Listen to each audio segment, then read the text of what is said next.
يفقهوا قولي. الحمد لله رب العالمين، والصلاة والسلام على أشرف الأنبياء والمرسلين وعلى آله وصحبه أجمعين. أما بعد. Kembali kita bersyukur kepada Allah Subhanahu wa taala yang senantiasa memberikan rahmat beserta karunia-Nya kepada kita semua sehingga kita dapat hadir berkumpul di Masjid Raya An-Nur Provinsi Riau yang kita cintai ini. Selawat beriring salam tak lupa pula kita hadiahkan buat junjungan alam, yakni Nabiuna Muhammad sallallahu alaihi wasallam, dengan mengucapkan Allahumma salli ala Sayyidina Muhammad wa ala ali Sayyidina Muhammad. Bersalam kepada beliau, Assalamualaikum ya Rasulullah. Yang kita hormati Tuan Guru kita Al-Mukarram Al-Ustaz Dr. Haji Zulkifli MAG, yang kita hormati segenap pengurus Badan Pengelola Masjid Raya An-Nur Provinsi Riau, yang kita hormati para ustaz ulama yang hadir pada malam hari ini, kita hormati cerdik pandai alim ulama, tokoh masyarakat, besar tak himbau gelar, kecil tak sebut nama. InsyaAllah kita semua diberkahi Allah Subhanahu wa taala. Baik kaum muslimin muslimat jemaah tarawih yang dirahmati Allah Subhanahu wa taala, sebagaimana sebelum kita melaksanakan salat sunat tarawih berjemaah, terlebih dahulu kita dengarkan tausiah yang akan disampaikan Tuan Guru kita Al-Mukarram Al-Ustaz Dr. Haji Zulkifli MAG. Oleh kerana itu, mari kita buka majlis yang mulia ini dengan membaca basmalah bersama-sama. Bismillahirrahmanirrahim. Kepada Tuan Guru, al-fadl masykur.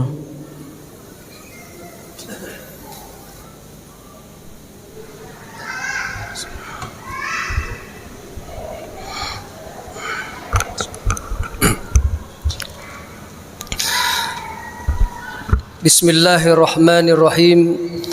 Assalamualaikum warahmatullahi wabarakatuh. Alhamdulillahillazi ja'ala Ramadhana syahran mubaraka, naharuhu siyam wa layluhu qiyam. Asyhadu an la ilaha illallah wahdahu la syarikalah, wa asyhadu anna Muhammadan abduhu wa rasuluh. Bapak Ibu, para shaimin dan shaimat yang dirahmati Allah Subhanahu wa taala, tentu yang kita muliakan para imam, pengurus masjid, Bapak Ibu, para pejabat, semoga kita semua mendapat nikmat rahmat dari Allah Subhanahu wa taala. Amin ya rabbal alamin. Bersyukur dan mengucapkan alhamdulillah, dan seraya kita telah melangkahkan menuju masjid yang mulia ini dalam urusan ketakwaan kita kepada Allah Subhanahu wa taala.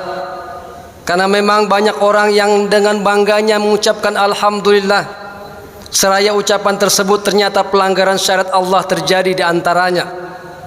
Bangga dia mengucapkan alhamdulillahillazi at'amana wa saqana wa ja'alna minal muslimin. Setelah kenyang dia berbuka puasa, hilang lapar saus dan dahaga, dan ternyata lelah membuat kakinya bergerak menuju mentaati Allah Subhanahu wa taala. Maka kesyukuran terindah kita hari ini adalah kesyukuran di mana kita mampu melafazkan lafaz alhamdulillah dan kaki kita bergerak menuju ketaatan kepada Allah Subhanahu wa taala. Salawat dan salam tercurah kepada baginda Rasul Muhammad sallallahu alaihi wasallam dengan mengucapkan Allahumma salli ala Muhammad wa ala ali Muhammad. Assalamu alayka ya Rasulullah. Bapak Ibu, kita sudah berada di 2/3 Ramadan, yang sepertiga lagi menyusul. Akankah kita masih panjang umur menuju masa-masa sepertiga itu? Dalam sebuah ayat Al-A'raf 98, Allah memang sungguhnya menceritakan untuk penduduk Mekah. Walau anna ahlul qura amanu wattaqau lafatahna alaihim barakatin minas sama'i wal ard. Ayat ini turun di Mekah. Sesungguhnya, kata para ulama tafsir, diperuntukkan sinyalnya kepada masyarakat Mekah, tapi sungguhnya terbuka untuk seluruh umat yang telah meyakini iman kepada Allah Subhanahu wa taala. Seandainya, kata Allah Subhanahu wa taala, penduduk satu negeri, penduduk itu terposisi dari individu-individu orang yang beriman kepada Allah Subhanahu wa taala, Seandainya mereka beriman kepada Allah Subhanahu wa taala wattaqau, kemudian mereka bertakwa kepada Allah, la fatahna alaihim barakati minas sama'i wal ard, maka Allah yakinkan kepada seluruh penduduk negeri tersebut Allah akan turunkan keberkahan dari langit dan di bumi. Dalam sebuah definisi, keberkahan itu maknanya ziyadatul khair, bertambahnya keberkahan. Bukan bertambah rezeki, bukan bertambah pangkat dan jabatan, bukan tambah kekuatan dan kekuasaan, tapi bertambahnya kebaikan dari semua apa yang dimiliki seorang hamba beriman dan bertakwa kepada Allah Subhanahu wa taala. Ada orang yang memang duitnya banyak tapi tak merasakan keberkahan di dalamnya. Ada orang yang memang punya rumah besar, tinggi bertingkat, sinarnya terang tapi penuh dengan siksaan hidup di dalamnya. Ada orang memang diberikan kekuasaan dan jabatan, semua orang tunduk pada dirinya, tapi serasa kekuatan dan lemah ada pada dirinya terjadi dan dia merasa hidup tanpa apa adanya. Tapi ketika ada ziyadatul khair, bertambahnya kebaikan, mungkin orang hidupnya sederhana saja, tapi kesederhanaannya mampu memberkahi kepada orang sekitarnya. Mungkin dia ilmunya sederhana saja, tapi orang meminta fatwa kepadanya. Mungkin jabatannya tidak ada, tapi ternyata mampu dia menolong banyak orang. Itulah sesungguhnya makna keberkahan dari Allah Subhanahu wa taala. Lantas, apa hubungannya dengan Ramadan? Ramadan adalah pasar modal bagi orang-orang beriman kepada Allah Subhanahu wa taala yang untungnya itu bukanlah uang. Untungnya itu adalah takwa kepada Allah Subhanahu wa taala. Maka orang yang masuk pada pasar modal ini adalah orang yang punya modal iman. Iman sederhananya yang diceritakan oleh Allah Subhanahu wa taala, ketika azan dikumandangkan bergetar hatinya. Ketika ayat dibacakan, rindu juga ingin membacanya. Ketika dia menerima takdir Allah Subhanahu wa taala, dia bertawakal hanya kepada Allah Subhanahu wa taala. Maka orang yang punya modal inilah yang akan masuk pasar modal Ramadan. Dan hari ini kita sudah berada di 2/3 tersebut. Dan orang yang punya modal iman tersebut akan mendapatkan sebuah keuntungan hebat, namanya takwa kepada Allah Subhanahu wa taala. Para ulama kalau sudah memasuki akhir Ramadan mengajak para penghuninya, mengajak para pemodalnya untuk menghitung keuntungan. Seperti orang dagang, ketika dia sudah mulai berdagang, maka di saat berdagangnya dia harus mencoba kembali menghitung seberapa keuntungannya.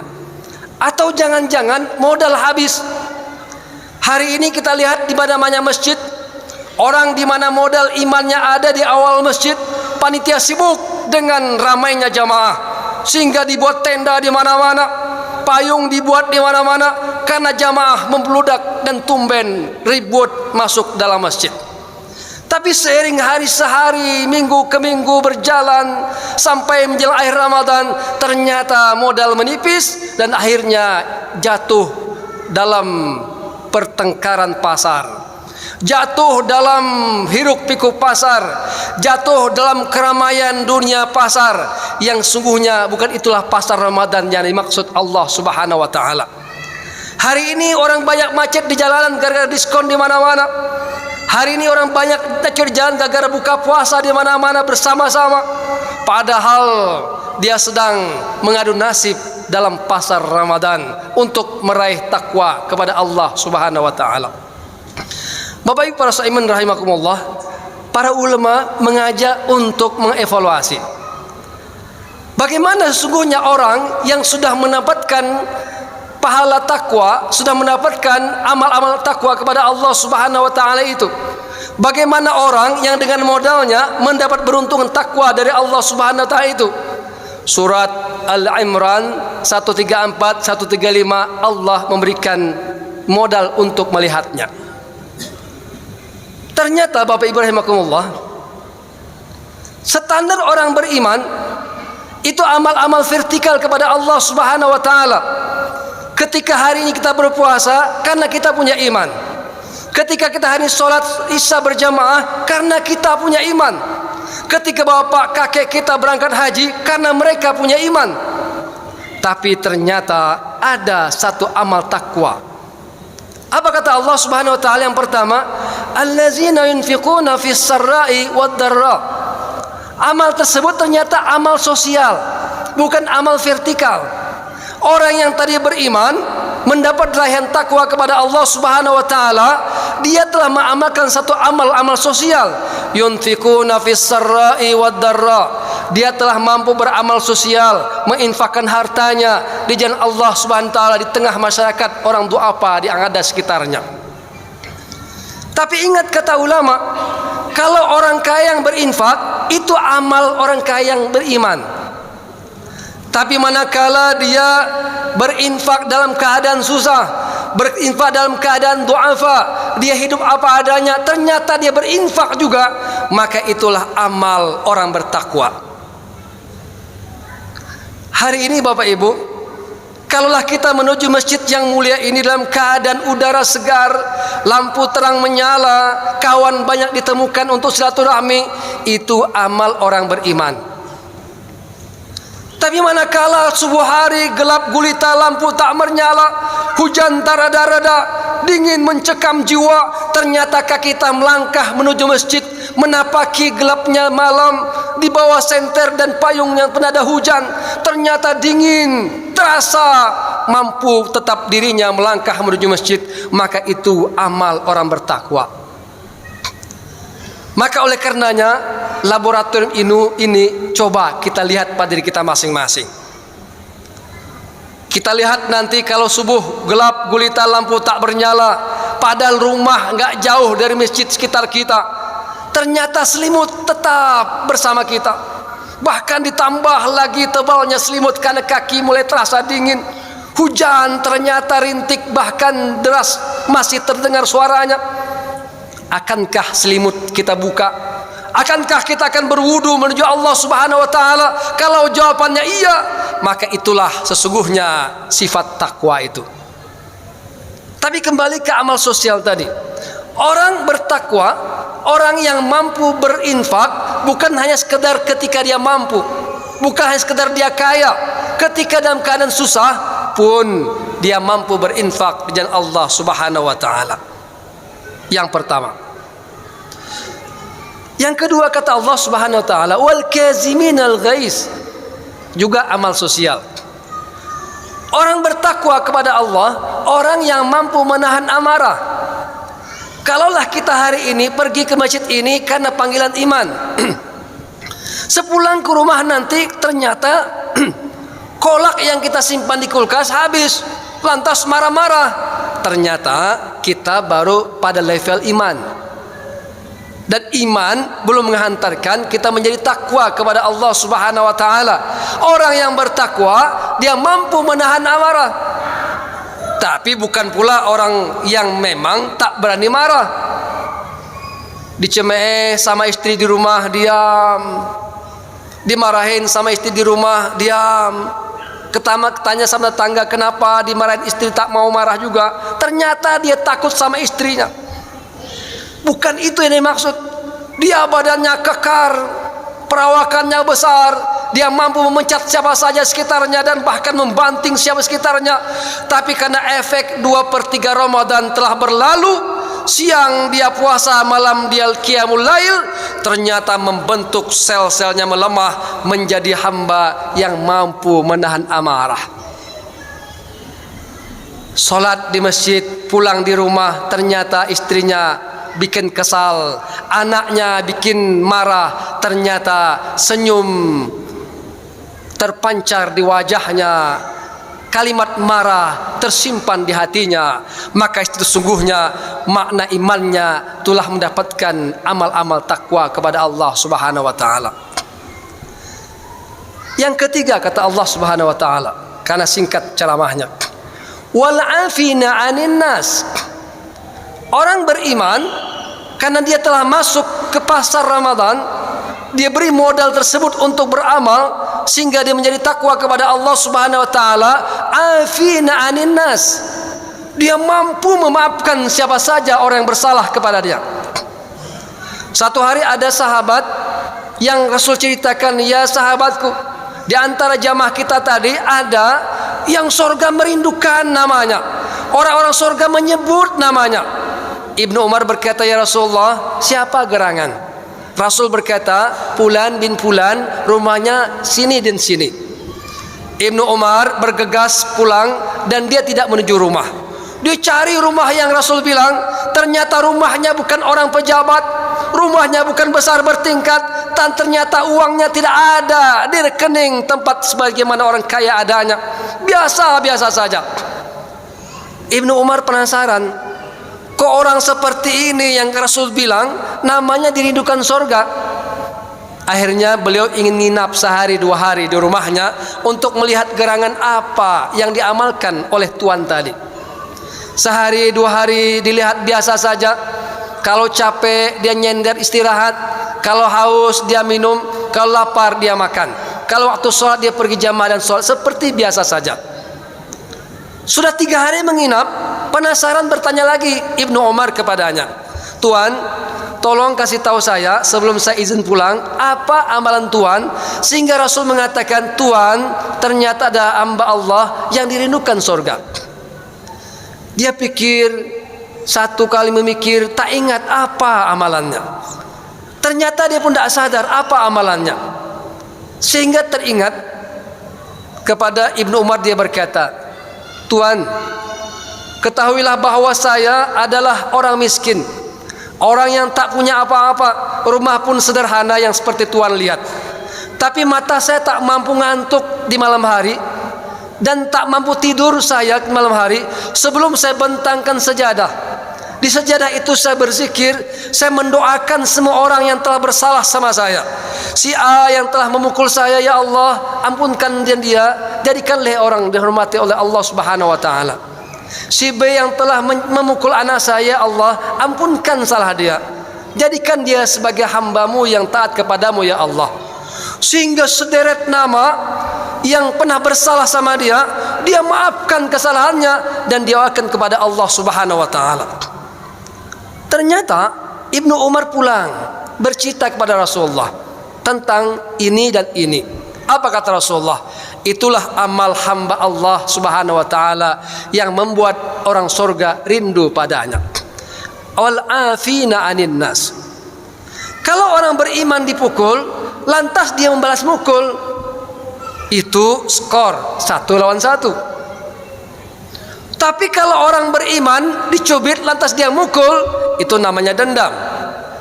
Kalau orang beriman dicubit dia balas cubit, itu 1 lawan 1. Tapi manakala orang beriman kepada Allah Subhanahu wa taala, ketika dia dipukul, dia senyum berkata, mohon maaf, Allah pun memaafkan kamu, dan akhirnya dia bersahabat dan dia memaafkan semua orang bersalah kepadanya.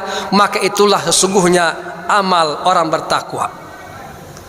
3 amal tadi, baik mulai berinfak di jalan Allah Subhanahu wa taala, kemudian dia mampu menahan amarah, yang ketiga dia mampu memaafkan semua siapa saja. 3 amal ini adalah sesungguhnya amal-amal sosial.